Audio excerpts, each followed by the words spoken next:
नमस्कार। कहानी गोल्ड में आज सुनिए मालती जोशी जी की लिखी कहानी शब्दातीत।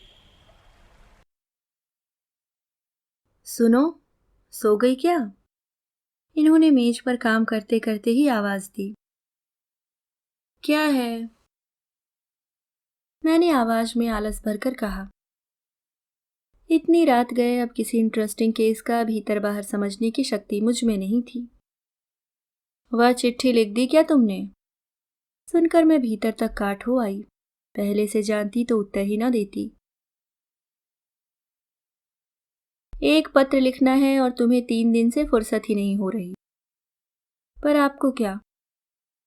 मुझे क्या पड़ी है? 3 दिन से बाबूजी के नाम से पत्र लिख रखा है। तुम माँ जी के लिए 2 शब्द लिख देती तो कल पोस्ट कर देता। आप 20 पैसे की बचत चाह रहे होंगे तो यह नहीं हो सकता। मुझे लंबा पत्र लिखना है और अलग से लिखना है। तीर निशाने पर बैठा था। एज यू लाइक कहकर वे फिर फाइलों में डूब गए। पर मेरी नींद, जिसने 3-4 दिन बाद आज मुझ पर कृपा चाही थी, फिर दूर भाग गई। मैं छत की कड़ियां गिनते हुए पत्र का मजमून बनाने लगी जो मुझे माँ को लिखना था। पूज्यनीय माँ, अभी कुछ दिन हुए पूज्य बाबूजी का पत्र मिला। यह जानकर अत्यंत दुख हुआ कि पूज्य मामा जी का एक भीषण आघात में देहावसान हो गया। उनकी असामयिक मृत्यु। अचानक भान हो आया कि यह तो मेरा पत्र नहीं है, यह तो इनके ही पत्र की प्रतिध्वनि मात्र है। मेरा अंतर्मन तो कुछ दूसरी ही बात लिख रहा था। नई माँ। तुम्हें नई माँ कहलाना पसंद नहीं है ना? पर क्या करूं, तुम्हें सिर्फ माँ कहकर पुकारते हुए हमेशा जबान लड़खड़ा जाती है। बाबूजी का पत्र आया है। उसकी मृत्यु का आघात इतना अधिक था कि अपघात का वृतांत पढ़ा ही नहीं गया। तो वह चला गया। वह जिसने नीरस बचपन के कुछ क्षणों को रस और रंग से भर दिया था, जो कुछ दिनों के लिए मेरे लिए गुरु, सखा, बंधु सभी कुछ था। जो कुछ उससे पाया, उसे उऋण होने का तो प्रश्न ही नहीं उठता। धन्यवाद भी कर सकती तो। धन्यवाद तो माँ तुम्हारा भी करना है। प्रथम परिचय की सूत्रधार तुम ही तो थी। घंटी बजते ही सारी चिड़ियां फुर्र से घोंसलों की ओर उड़ गई थीं। मैं टांगों को घसीटती, कंधे पर बस्ते को लथेड़ती हुई घर की ओर चली जा रही थी। दिल करता था रात तक स्कूल चला करे तो कैसा हो। तब घर जाकर खाना और सोना 2 ही काम रह जाएंगे। पता नहीं क्यों घर एक जेल खाना जैसा लगता। निरंतर बीमारी से जूझती माँ जब जीवित थी तब भी वहां कोई आकर्षण नहीं था। उनकी मृत्यु के बाद तो सारे बंधन मानो टूट से गए। बाबूजी उन दिनों पराये से लगते। तुम थी, पर मेरे लिए तुम्हारा अस्तित्व माँ की मृत्यु के बाद बारी से घर में रहने वाली बुआ, नानी या रिश्ते की किसी दादी से अलग नहीं था। इन सब के साथ एडजस्ट होते होते मेरा बालमन पस्त हो जाता था। फिर तुम्हारे नाम के साथ सौतेला शब्द मेरी कल्पना में कई करुण कहानियों का सृजन करता था। तो सदा की भांति उस दिन भी मैंने बुझे हुए मन से घर में प्रवेश किया। अपने नियोजित स्थान पर बस्ता टांगकर मैं तुम्हारी आवाज की प्रतीक्षा करती रही। मेरे बच्चे तो स्कूल से आते ही बस्ते जहां जहां पटक कर पहले खाने की फरमाइश करते हैं, पर मेरे बचपन की भूख न जाने कहाँ खो गई थी। कुमुद! आई माँ। यहाँ नहीं कहते कहते अक्सर जबान काट लेती थी।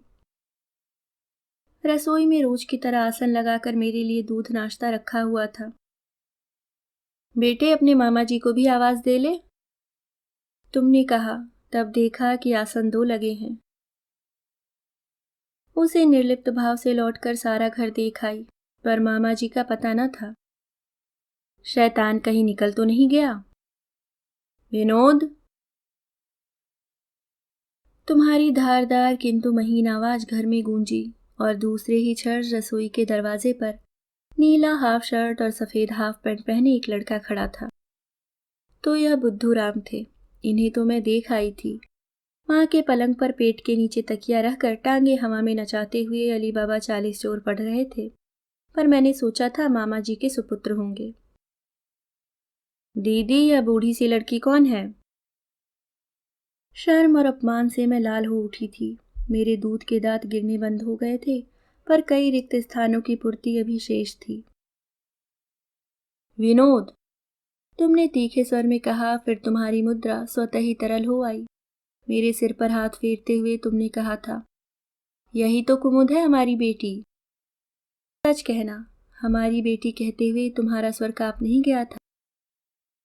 दीदी, तुम अपनी इस बेटी के लिए कॉपियां वगैरह क्यों नहीं ला देती? देखो ना, बेचारी को मुंह पर सवाल करने पड़ते हैं। अब मेरी बर्दाश्त से बाहर था। मुंह धोने के बहाने मैंने गुसल खाने की शरण ली और वहीं से तुम्हें उसे डांटते हुए सुनती रही। लिखते लिखते मुंह में पेंसिल ले देना या गाल पर गोल गोल घुमाते रहने की मुझे बुरी आदत थी, पर उसके लिए इतना शर्मिंदा पहले नहीं होना पड़ा था। यह पहली सलामी थी। दूसरे दिन फिर स्कूल से लौटकर आई थी कि बगीचे से आवाज आई, ए बूढ़ी लड़की, इमली खाएगी? चौंक कर देखा, पेड़ के तने से टिका वह बड़ी शान से बैठा है। उसकी जेबों से इमली झांक रही थी। मेरा नाम कुमुद है, मैंने बड़ी कठिनाई से आवाज में रौब भरते हुए कहा। अरे हाँ, भूल ही गया, कुमुद रानी इमली खाओगी? मैंने हाथ बढ़ाया। उसने एक कटार मुझे देने का दिखावा किया और लपक कर मुंह में रख ली। 24 घंटे के घोर अपमान एकदम उफना गए और मैंने जोर से उसकी बाह में काट खाया। इस हमले के लिए वह तैयार नहीं था और बड़ी जोर से चीख उठा। कुतिया कहीं की, उसने हिकारत से कहा। बाह में खून निकल आया था, मेरा मुंह भी खारा हो गया था।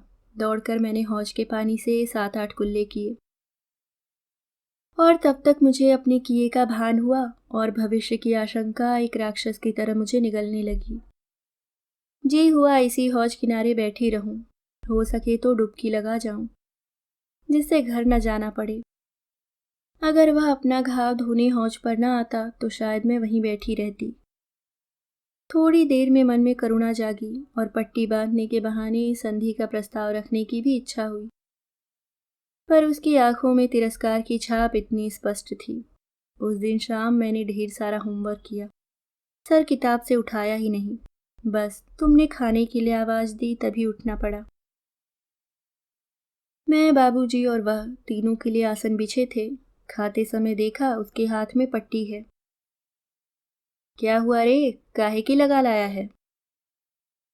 उसकी थाली में दाल परोसते हुए तुमने पूछा था। मेरे मुंह का कौर गले में ही अटक गया था और कांपते मन से उसके उत्तर की प्रतीक्षा करती रही। पेड़ से गिर गया था।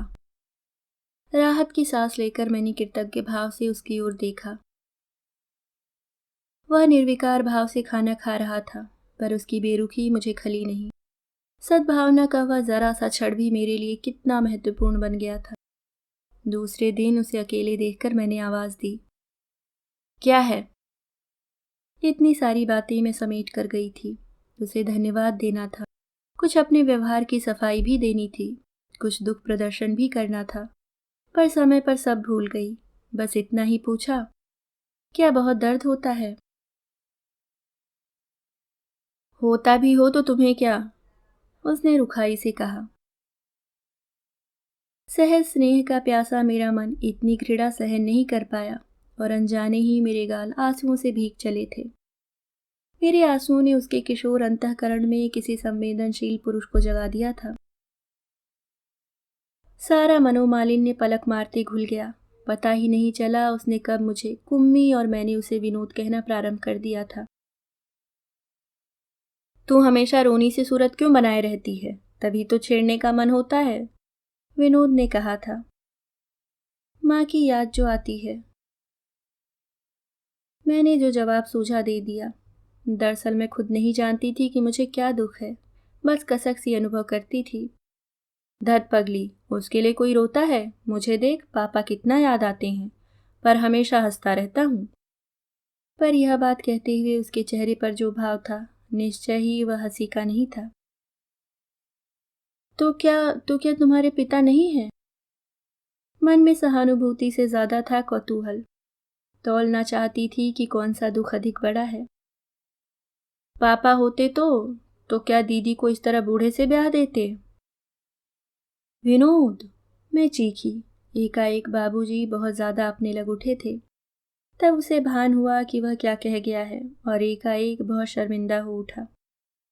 विनोद, मेरे बाबूजी अच्छे हैं, मैंने भर्राए गले से कहा। मेरी दीदी भी बहुत अच्छी हैं, वह दूर कहीं देखता हुआ बोला। अगर पापा जिंदा होते, अगर मैं ही बड़ा भाई होता तो, अगर हमारे पास थैली भर रुपए होते तो। उसकी आंखें वेदना में डूब गईं। चाचा जी बहुत दुष्ट हैं कुम्मी। मेरा मन भीतर तक पसीज उठा। निश्चय ही उसका दुख मुझसे बहुत बड़ा था और इतनी सारी वेदना के साथ वह बिल्कुल अकेला पड़ गया था, मेरी ही तरह। दुख कितनी जल्दी दो हृदयों को बांध देता है। चाचा जी सचमुच बड़े दुष्ट रहे होंगे, तभी तो तुम लौटकर कभी पीहर नहीं गई। हार कर बाद में उन लोगों ने बुलाना ही छोड़ दिया। मन नहीं मानता तो नानी ही कभी कभार आकर तुम्हें देख जाती। लेकिन विनोद हर छुट्टी में आता था। उन दिनों ट्रेन की सीटी प्यारी लगती थी। सारा साल उन्हीं दिनों की प्रतीक्षा में बीतता, मानो समय के रेगिस्तान में हरियाली के वे ही इन्हें गिने ठौर थे। वह मेरा गुरु था। गणित और अंग्रेजी की जानलेवा पढ़ाई उसी की मदद से सरल हो जाती थी। वह मेरा सखा था। गर्मियों के लंबे दिन और उमस भरी शामें उसके साथ पलक झपकते बीत जाती थी। वह मेरा बंधु था। सहेलियों की कुट्टी मिट्टी से लेकर किसी राह चलते मजनू की शिकायत तक सब कुछ वह एक सी तन्मयता से सुनता। अपनी लिखी टूटी फूटी कविताएं उसे दिखाते हुए शर्म न आती थी। अपने बनाए हुए स्वेटर पर उसकी प्रशंसा की मुहर लगने पर मन खिलखिल जाता था। फिर उसके आते ही तुम कितनी बदल जाती। तुम्हारा अतृप्त वात्सल्य, जिसे सहज रूप में मैं कभी स्वीकार नहीं कर सकी, एकाग्र होकर उसी पर बरस जाना चाहता था। घर में उसका अस्तित्व एक सुगंध की तरह होता था, जो वातावरण में भर जाती है। जिस दिन उसे नौकरी मिलने की खबर तुम्हें लगी थी, तुमने मंदिर में 5.25 किलो लड्डुओं का प्रसाद चढ़ाया था। सच कहती हूँ माँ, मिठाई भी कड़वी लग सकती थी, यह मैंने उस दिन अनुभव किया। विद्यार्थी जीवन में अनायास ही मिलने वाली लंबी छुट्टियां उससे छिन गई थीं और मैं उसी का मातम मना रही थी। पता नहीं उसने इस अभाव को जाना भी कि नहीं। शायद अपने पैरों पर खड़े होने का सुख, माँ को चाचा की दास्ता से मुक्त करने का सुख अधिक बड़ा हो, क्योंकि नौकरी मिलने के बाद वाली उसकी हर चिट्ठी उमंग और खुशी से भरपूर होती थी। हर चिट्ठी में मेरठ आने का निमंत्रण होता, तुम बराबर टाल जाती। मैके वालों के प्रति तुम्हारा आक्रोश मानो अब भी उतना ही ताजा था। तब एक दिन उसका अल्टीमेटम आया। दीदी, मेरी बहुत इच्छा है कि इस बार राखी मेरे अपने घर में मनाई जाए। तुम ना आई तो समझ लो यह मेरा आखिरी पत्र होगा। विनोद। पुनश्चय तुम्हें थोड़ा सा लालच भी दे दूं, यहाँ कुम्मी के लिए 2-4 लड़के भी देख रखे हैं, इसलिए उसे और जीजाजी को साथ लाना ना भूलना। यह प्रलोभन सचमुच बहुत बड़ा था और तीसरे ही दिन हम लोग मेरठ के लिए रवाना हो चुके थे। उन दिनों में हाई स्कूल पास करके कॉलेज जाने लगी थी। आगे पढ़ने का बहुत चाव था, पर घर में जैसी सरगर्मी थी उससे इंटर भी कर पाना मुश्किल जान पड़ता था। पता नहीं क्यों बाबूजी सोचने लगे थे कि वे ज़्यादा दिन नहीं जिएंगे और इसलिए मेरे हाथ पीले करने की उन्हें जल्दी थी। अब उनसे कौन कहता कि ब्लड प्रेशर एक आम बीमारी है, उससे कोई मरता नहीं। पर जिसने कभी बचपन में खिलौनों के लिए भी पिता से हट न किया हो, वह शादी को लेकर क्या तकरार करती। लड़कियां ऐसे अवसरों पर माँ के आंचल की ओट लेती हैं, पर मेरे लिए तुम एक श्रद्धा थी, सम्मान की वस्तु थी। इससे ज्यादा समीप तुम्हें कभी नहीं पाया। लिहाजा उस वर्ष राखी मेरठ की ही रही। विनोद और नानी दोनों की खुशी का ठिकाना न था। पता नहीं क्यों नानी मुझे सदा से ज्यादा अपनी लगती रही थी। छोटा सा घर था, सामान भी ज्यादा नहीं था, पर अपनत्व की भावना में तुम तीनों डूब गए थे। बहुत दिनों बाद माँ के पास आने से तुम भी कुछ सहज हो आई थी। कर्तव्य और भावना के निरंतर संघर्ष से तुम्हें कुछ दिनों के लिए आराम मिल गया था। मेरे लिए दौड़ धूप शीघ्र ही प्रारंभ हो गई थी। कुंडली और ग्रह योगों की चर्चा जोरों पर थी। मेरठ के कुछ फोटोग्राफरों के स्टूडियोज को भी मैंने गौरवान्वित किया और अपने 1 दर्जन चित्रों में कुछ और की वृद्धि की। सारा मोहल्ला ही मुझे विवाह इच्छुक कन्या के रूप में जान गया था, क्योंकि जो भी मिलता किसी अच्छे घर का पता दिए बिना नहीं रहता। तुमने तो पूरी एक लिस्ट ही बना ली थी, जिसमें लाल और नीली स्याही से उत्तम और मध्यम घरों पर चिन्ह लगाए गए थे। तुम लोग कभी 2 कभी 3 का ग्रुप बनाकर इस मिशन पर निकल पड़ते। आए दिन घर पर प्रदर्शन होता और रात देर तक सम्मानित अतिथियों पर टीका टिप्पणी होती। जो लोग तुम्हारी इस श्यामांगनी को स्वीकारने में अपनी असमर्थता बताते, उन्हें अपने साथ पुश्तों सहित नानी की सरस्वती में गोता लगाना पड़ता। जो लोग कुछ हजार रुपयों के एवज में मुझ पर अनुग्रह करने की तत्परता दिखाते, उन पर तुम्हारा और विनोद का रोब उमड़ पड़ता। विवाह की समस्या अपनी समस्त कुरूपता के साथ तुम्हारी आंखों के सामने नाच उठती थी, परंतु मेरे सिर पर बाबूजी थे, शायद इसलिए मेरे कल्याण के प्रति तुम अधिक सजग हो उठी थी। अन्याय की आंच में जीवन भर तप कर तुमने अन्याय से लोहा लेना सीख लिया था। हफ्तों की दौड़ धूप के बाद एक दिन विनोद हाफता हुआ घर में घुसा। दीदी, ओ दीदी, कहाँ हो? जल्दी से मिठाई के लिए पैसे निकालो। क्या है, क्या हो गया? कई उत्सुक स्वर एक साथ बोल उठे। अरे होना क्या है, बात पक्की हो गई। दरवाजे पर रोज रोज धरना देकर मितुर महाराज को तुम्हारी इस काली कलूठी लड़की के लिए पटा आया हूं। और कोई दिन होता तो तुम और नानी इस काली कलूटी के लिए उस पर बरस पड़ती, पर उस दिन खुशी के ज्वार में उसका यह अपराध बह गया। हाय सच? तुम बस इतना कह पाई थी।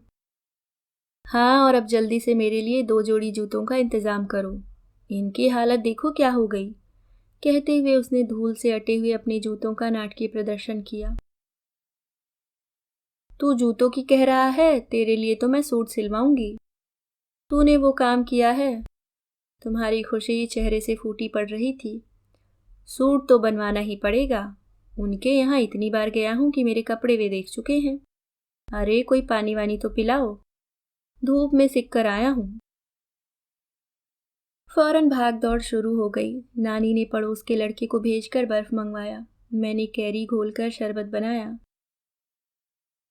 तुम बरामदे में बैठी बाबूजी को यह सुसंवाद देने चली गई। शरबत लेकर मैं कमरे में गई, तब वह निढाल होकर बिस्तर पर पड़ा था। गिलास लेते हुए बोला, वाह, लड़कियों की भी क्या तकदीर होती है। डॉक्टरी पास की नहीं और डॉक्टरनी बन गई। अरे करम जली, थोड़ा हंस तो दिया कर। यहाँ तो दौड़ दौड़ कर तलवे घिस गए, और इनकी शक्ल पर देखो तो वही 12 बज रहे हैं। तो कहा किसने था आपसे? यूं ही तब से एहसान जता रहे हैं। मैंने तुनक कर कहा। काली कलूटी वाला शैल अब भी साल रहा था। अच्छा जी, थैंक्स तो देना दूर, ऊपर से यह तुर्रा। उसके हाथ से गिलास लेकर मैं लौटने ही वाली थी कि उसने मेरा हाथ पकड़ लिया। कुम्मी। उसका स्वर इतना बदला हुआ था कि मैं चौंक गई। उसका चेहरा एकाएक गंभीर हो गया था।